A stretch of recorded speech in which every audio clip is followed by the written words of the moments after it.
नमस्कार। पदभार ग्रहण गर्नुभयो के छ हजुरहरूको एउटा सचिवबाट वरिष्ठ उपाध्यक्ष होइन त कोषाध्यक्षबाट सचिव के छ काम गरिराख्नु भएको तर अपग्रेड पोस्ट पनि अपग्रेड भयो काम पनि अपग्रेड हो कि के हो? अब त काम पनि अपग्रेड नै हुन्छ होइन। अवश्य पनि अब त्यो पदअनुसार जिम्मेवारी पनि हाम्रो बढी नै हुन्छ। त्यो आफ्नो पदले गर्नुपर्ने काम मात्र नभएर समस्त संस्थाको लागि के गर्न सकिन्छ, कसरी गर्न सकिन्छ, हामी अब एकदम एकजुट भएर मिलेर अगाडि बढ्दै जानेछौँ।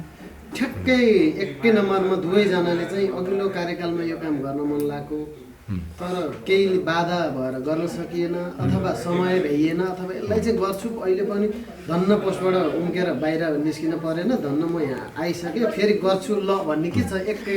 अब हाम्रो अध्यक्षज्यूले पनि अघि भन्नुभयो होइन, हामी आइसकेपछि जुन खालको एउटा पहिलाको उत्साह थियो त्यो जाँगर अहिले पनि मरेको छैन र हामीले चाहिँ गण्डकी प्रदेशका 11वटा जिल्ला मध्येमा 9वटा जिल्लामा मात्रै गठन गरेका छौँ होइन।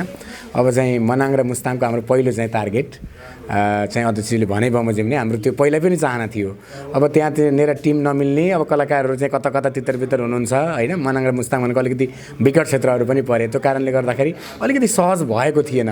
यसपालि चाहिँ हामीले सहज बनाउने प्रयत्न चाहिँ गरिरहेका छौँ। हाम्रो पहिलो चाहिँ अलिकति कष्टकर पनि हो, त्यो गाह्रो पनि हो, त्यति सजिलो छैन मुस्ताङ र मनाङमा समिति गठन गर्नको लागि। तर पनि हामी यसपालि चाहिँ तत्पर छौँ मुस्ताङ र मनाङमा चाहिँ लोकदोहोरी प्रतिष्ठानको चाहिँ जिल्ला गठन गर्नको लागि।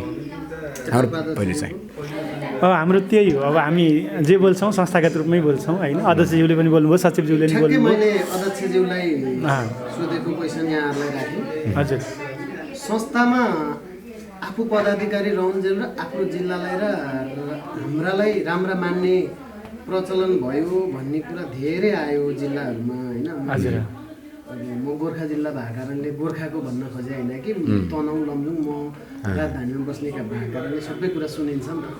ठ्याक्क मैले मेरो जिल्लालाई गएर भन्न खोजेको चाहिँ होइन है। यो खास के हो, यो प्रविधि यस्तै हो कि कस्तो?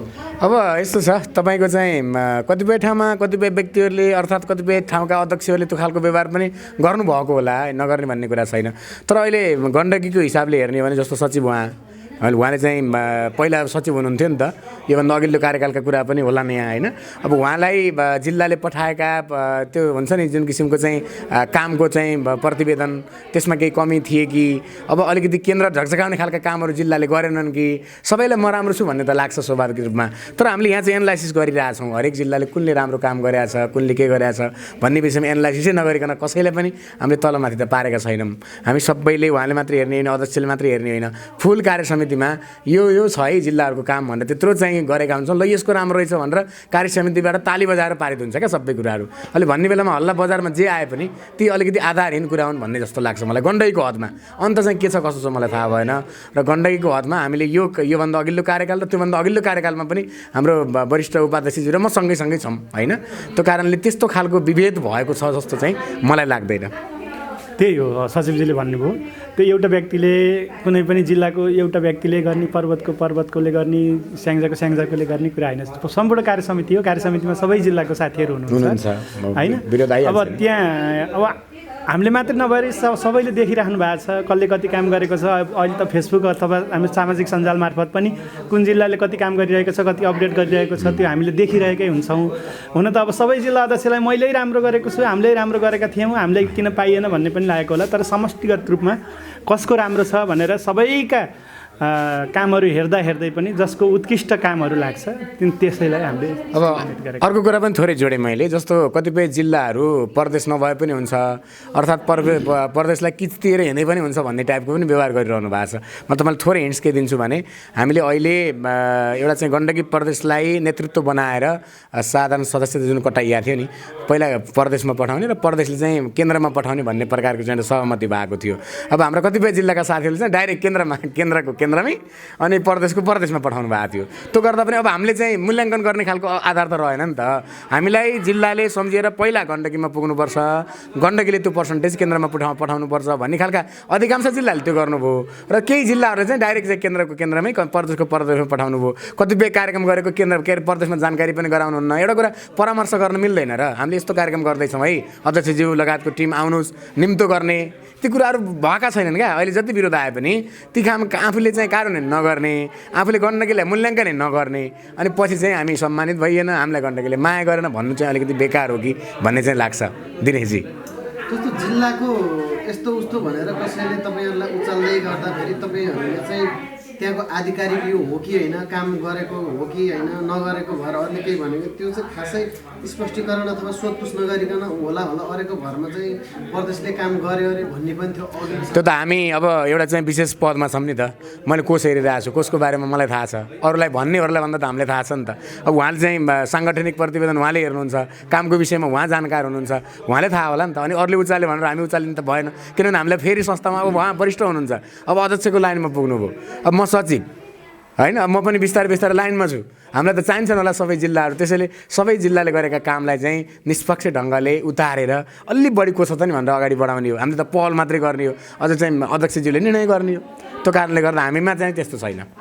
त्यही हो, अब त्यो हामीले हरेक जिल्लालाई तपाईँहरूले गरेका कामहरू पठाइदिनुहोस् भन्छौँ होइन। उहाँहरूले सबै जिल्लाले आफूले गरेका कामहरू हामीलाई प्रतिवेदनको रूपमा पठाउनु भएको छ। ती सबैका कामहरू हेर्दाखेरि अनि त्यो मध्येमा सबैका काम उत्कृष्ट त उत्कृष्टै छन्, ती सबै उत्कृष्ट मध्ये पनि सर्वोत्कृष्ट कसको छ त्यो चाहिँ हामीले मूल्याङ्कन गरेका छौँ। हामीले भन्दा नि सम्पूर्ण कार्य समिति बसेरै गरेको कुराहरू। अन्त्यमा अब हामी नवनिर्वाचित भएर फेरि गण्डकी प्रदेशमा प्रवेश गरेका छौँ। धेरै नयाँ साथीहरू पनि नयाँ जोस जाँगरको साथ आउनु भएको छ। अहिले एउटा नयाँ चुनौती पनि छ, हाम्रो महिला अध्यक्ष हुनुभएको छ आदरणीय दिदी माया गुरुङ। हामी सबै मिलेर अब दिदीको यो कार्यकाल हामी सबै मिलेर एकदमै सफल बनाउनेछौँ र यसमा तपाईँ दर्शक श्रोताहरू, तपाईँ मिडियाहरू सबैको हामीलाई साथ चाहिन्छ। तपाईँहरू सबैले हामीलाई सजग गराउँदै सहयोग गर्दै अगाडि बढ्नुपर्छ। सबैलाई धेरै धेरै धन्यवाद छ। मेरो पनि त्यही नै हो। हाम्रो दिनेशजी जो हाम्रो कार्य समितिको सदस्यमा निर्वाचित हुनुभयो, यहाँलाई पनि बधाई ज्ञापन गर्न चाहन्छु। एकदमै अब हाम्रो टिमभित्र एउटा राम्रो खालको एउटा सञ्चारकर्मी हामीले पाएका छौँ, पत्रकार पाएका छौँ। हाम्रो दिनेशजीलाई पनि एकदमै सम्मान व्यक्त गर्न चाहन्छु। अब हामी एउटा उत्साह लिएर आएका छौँ। अहिले गण्डकीको नेतृत्व आदरणीय माया गुरुङ दिदीले लिनुभएको छ। अब गायकीपनमा पनि र क्षमताको हिसाबले पनि अत्यन्तै अग्रपङ्क्तिमा रहेको चाहिँ हाम्रो अध्यक्षज्यू हुनुहुन्छ। अब उहाँलाई चाहिँ हामीले पूर्ण सपोर्ट र पूर्ण साथ हामीले दिनेछौँ र हाम्रो गण्डकी अहिले ऐतिहासिक एउटा चाहिँ प्रदेश बन्ने छ, यसमा चाहिँ हामी ढुक्क छौँ।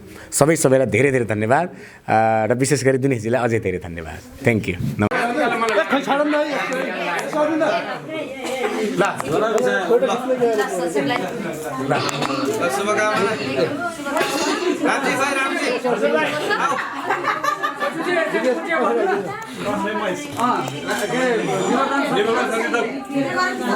तिमीलाई एकदम शुभकामना।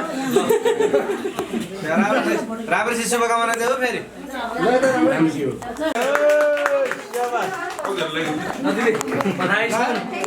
सबै हालिदिनु।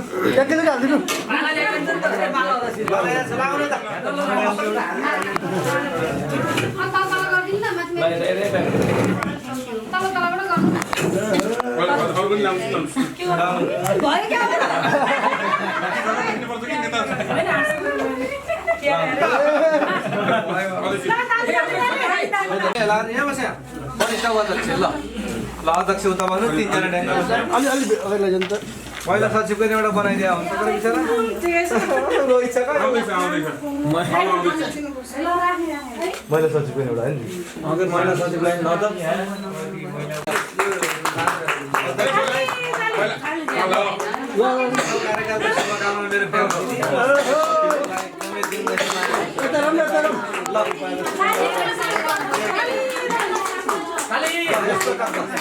फोटो खिचाउँ ल ल कुर्सीमा बसौँ ल बसौँ आनन्दले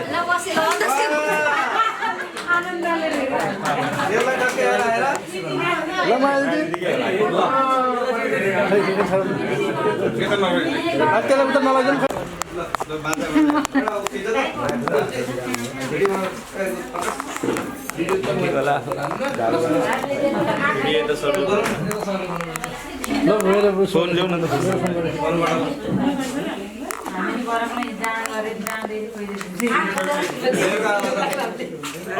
यस्तो यो त फकाएको हो नि त्यो